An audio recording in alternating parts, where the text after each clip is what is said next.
글쓰기 경험은 나를 치유하기도 합니다. 조경자. 글을 적어 봄으로써 내면에 있는 아픔이 치유되며 그 안에 있는 상처가 아물어가는 과정을 제3자의 입장에서 객관적으로 지켜볼 수가 있습니다. 심리적으로 아픈 기억이나 감정을 말하거나 글로 쓰거나 친하고 나의 이야기를 허용하고 이해해주고 공감해주는 루트를 통해 털어놓을 수 있다는 그것만으로도 훨씬 편안함을 느낄 수 있다고 합니다. 그래서 글쓰기를 통해 마음의 평안을 경험하게 됩니다. 마음에서 놓아버리지 못하고 용서하지도 못하면서 지난 삶의 후회와 자책으로 꾸역꾸역 홀로 그 무거운 짐들을 다 혼자 이고 쥐고 안고 짊어지고 살 필요는 없다는 것입니다. 내려놓고 놓아버리며 흘려버리는 작업이 글쓰기라고 볼 수 있습니다. 글을 통해 자신을 살피고 돌아보면서 다독거릴 수도 있습니다. 그렇다면 그 어떤 사연이라 할지라도 풀어내는 작업을 안 할 이유가 없습니다. 듣기만 해도 힐링이 되고 치유가 되는 경험은 일단 체험하신 분들은 그 맛을 압니다. 노래를 불러서 치유하는 경우도 있고 그림을 직접 그리면서 아픔이 회복되거나 노래를 통해서도 내면 세계의 아이를 위로해 줄 수 있듯이 글쓰기는 또 다른 기쁨과 행복을 선물합니다.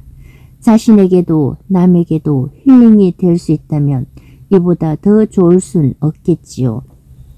글쓰기는 정말 힘들고 아픈 일이 있을 때 마음을 치유하고 위로해 줄 수 있는 좋은 방법이라고 볼 수 있습니다.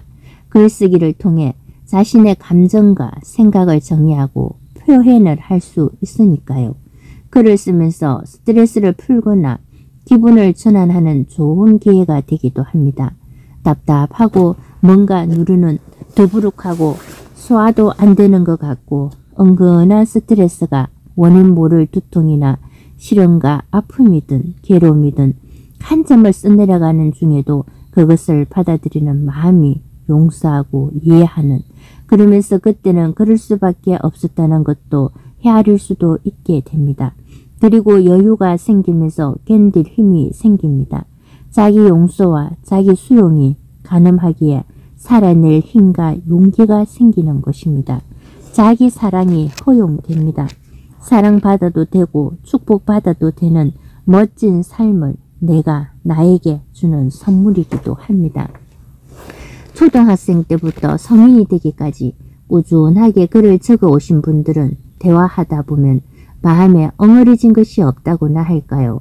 참 밝고 맑은 자신감 있는 모습으로 세상을 살아내는 것을 볼 때 어디에서 그런 힘이 나오나 했더니 그것은 자연스럽게 자신도 모르는 사이에 글을 쓰다 보니 어느새 아픔이 사라졌다고 합니다.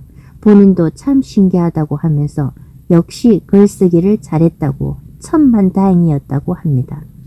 왜냐하면 마음의 여유가 있기에 자신에게도 남에게도 닥달하는 사람이 자신에게도 남에게도 속이 타서 달아오르는 안달이 나거나 조바심으로 조이는거나 스트레스를 주지 않고 항상 느긋하고 배려를 할 줄 알고 기다리는 미덕을 겸비해서 힘이 있으면 그만큼 글로 표현하고 살아왔기에 한이 풀어졌다고 할까요? 그것은 누가 알아주든 아니든 상관없이 자기만의 치유와 질서와 자연스러움으로 평화를 가져올 수 있었던 것이지요. 빈 여백의 아름다움을 쉼과 휴식 그리고 어떤 여건과 환경에서든 활용할 줄 알고 최대한 행복을 감사를 찾아낼 수 있는 폭넓은 사랑의 기적을 일으키는 삶을 살 수 있답니다. 글쓰기가 좋은 이유입니다. 행복은 사람마다 다르게 느끼고 정의할 수 있는 주관적인 감정이기 때문에 정답이 없는 것이지만 일반적으로 행복은 우리의 마음 상태가 좋을 때라고 할 수 있습니다. 그 행복을 표현하고 슬픔을 적어보고 아픔과 고통도 글로써 성화해 보는 것입니다. 그러다 보면 나의 아픔이 제일 크고 힘들고 아픈 것인 줄 알았는데 글을 적어보면서 삶에 대해 자신을 사랑하게 되는 과정을 겪습니다. 그냥 좋은 것, 인생 전체에 대한 평가가 좋고 순간순간의 감정적인 반응들이 긍정적일 때 행복을 느낀다고 합니다.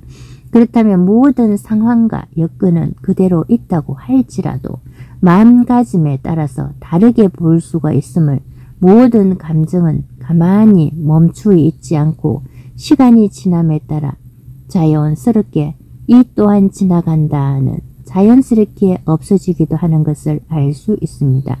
잠시 머물다 갈 뿐임을 알 수 있어 사소한 것에 집착하거나 목숨 걸지 않아도 된다는 것이지요.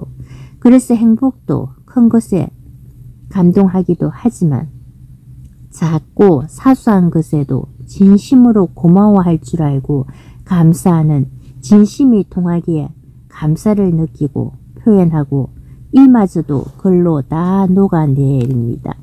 또한 행복은 자신이 원하는 욕구와 욕망이 충족되어 만족하거나 즐거움과 여유로움을 느끼는 상태, 불안감을 느끼지 않고 안심하는 것을 의미하기도 합니다. 행복은 만족함을 알고 있는 것에 초점을 맞추어질 수 있습니다. 행복은 철학적으로도 복잡하고 엄밀하며 금욕적인 삶을 행복으로 보기도 합니다만, 글을 적어 나가면서 그 모든 감정을 희로애락이 다 묻어납니다. 그래서 글을 통해 치유된다는 것입니다. 글쓰기는 내 소원을 들어주는 칭의를 소유하는 것과도 같은 행운이 있답니다. 행복이란 자기 삶에 대해 긍정적으로 인식하고 자신의 가치를 인정하고 자신의 목표를 이루기 위해 노력하는 과정에서 얻는 만족감과 쾌감이라고 생각합니다. 행복은 작은 것에서도 찾을 수 있습니다. 예를 들어 맛있는 음식을 먹거나 좋아하는 음악을 듣거나 친구와 재미있게 대화하거나 새로운 것을 배우거나 도움이 필요한 사람에게 도움을 주거나 하는 것들이 마음을 기쁘고 행복의 맛을 볼 수 있습니다. 나눔의 기쁨을 알 수 있다면 삶이 보람되고 자신감이 생기고 잃어버린 자존감이 올라간다고 볼 수 있습니다. 이 모든 것들을 글로 적어보면서 그 감동이 오래 갑니다. 새록새록 차오르는 행복을 지속할 수가 있으니 글쓰기 경험을 자주 하면 할수록 본인에게 행복을 가져줍니다. 행복은 빈도가 높고 많을수록 더 많이 느끼고 경험할 때 오래 가는 것입니다. 글을 쓰다 보면 행복을 느낄 수가 있고 무엇이 문제인지도 풀어내고 받아들이고 인정하고, 그러다 보니 다양한 관점에서 자신을 볼 줄 알고 진심에서 우러나오는 사랑을 느낄 수가 있습니다. 글을 쓰면서 자신의 느낌과 생각, 감정, 마음에서 올라오는 희로애락 등 보고 듣고 오감을 통해 스며드는 모든 것들이 행복과 기쁨으로 나의 삶으로 오롯이 맞이합니다. 오고 가면서 체험하는 중에 와닿는 것, 그 어떤 것이라고 할지라도 엄밀히 보면 글감이 있습니다. 적어보고 읽어보고 정리하면서 나의 것이 되는 기적같은 선물이 곁에 와 있습니다. 이렇게 좋은 글쓰기를 왜 안 할까요? 시간이 없어서, 귀찮아서, 먹고 살기가 바빠서, 마음의 여유가 없어서. 그럴 때 더 책을 가까이 하고 글쓰기를 일상생활 속에서 한 번이 두 번이 되고 그것이 습관이 될 수 있을 때까지, 아니 계속해서 써나가면 어느새 본인이 원하고 바라는 목표까지 도달해 있답니다. 그래서 적극 추천해 봅니다. 책과 함께하는 세월만큼이나 자연스럽게 말하는 시간만큼이나 글쓰기를 생활화하는 것입니다. 자연스럽게 말이 나오는 것처럼 글도 적어야 줄줄이 나옵니다. 아무것도 하지 않고 가만히만 있으면 되는 것이 아니라 일단은 적어야 합니다. 제목이라도 한 줄 적어 놓으면 한 단어가 한 문단이 되고 그렇게 연결되는 나만의 글이 나옵니다. 그래서 누구나 작가가 될 수 있습니다.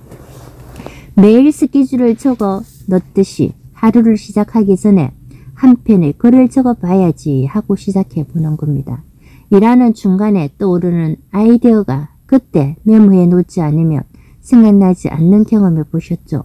적자 생존, 적고 메모하는 사람은 살아남는다는 것처럼 순간적으로 마음을 적시는 한 줄의 글귀가 평생 자신을 세워주고 감동을 주는 명언이 살아가면서 어렵고 힘들 때 살 수 있는 지렛대가 되기도 하고, 또한 방향을 잃고 어디가 어딘지 몰라 목적지를 찾아 이리저리 왔다 갔다 방황하고 우왕좌왕할 때와 헤맬 때 중심을 잡아주는 나침반이 되기도 합니다.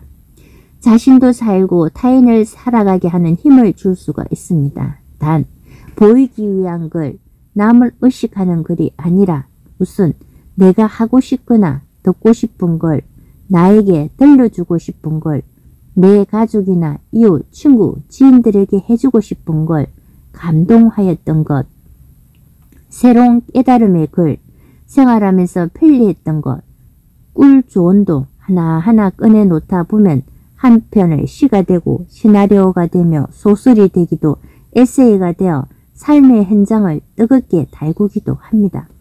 시인, 수필가, 소설가, 연극 대본, 영화 대본, 드라마 연속극 꽁트 대본, 강의안 등 글을 써야 가능한 것이요.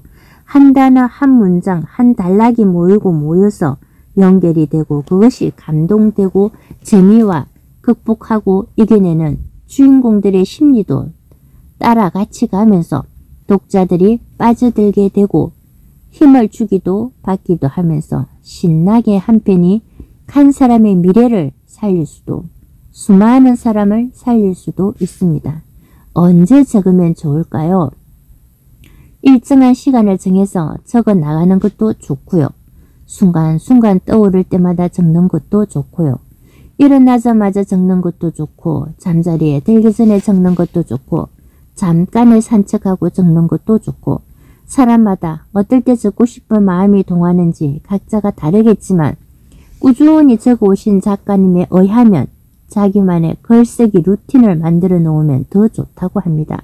예를 들어 글쓰기 전에 샤워한다든지 커피를 한잔 한다든지 안경을 닦는다든지 연필을 깎는다든지 생수를 한잔 마신다든지 화장실을 다녀온다든지 손을 씻는다든지 그것은 하다 보면 제일 편안하고 기분 좋은 상태에서 글이 쓰인다고 합니다. 글쓰기를 부담 갖기보다는 즐거운 마음으로 나를 힐링하게 하는 도구로 삼아도 됩니다. 글은 내 친구요, 책이 내 친구인 것처럼 글쓰기를 생활화해 봐야겠습니다. 일상생활 속에서 만나는 그 모든 것들이 나에게는 좋은 글감이 되고 있습니다. 그래서 오늘도 신나고 재미있고 즐겁게 살아갈 수가 있습니다. 보여주기 위한 글이 아니라 있는 그대로를 적으면서 자신을 가다듬을 수 있는 마음의 여유를 그리고 생각지도 못하는 뭔가를 시원하게 풀어내는 그래서 살아낼 힘이 생기고 그 힘으로 자신을 사랑하고 타인을 사랑할 수 있으며 글쓰기 경험이 바로 나를 치유한다는 것을 실감합니다. 덕분에 오늘도 즐겁고 행복한 마음으로 기쁘게 글을 적어 봅니다. 이 또한 살아있다는 행복입니다.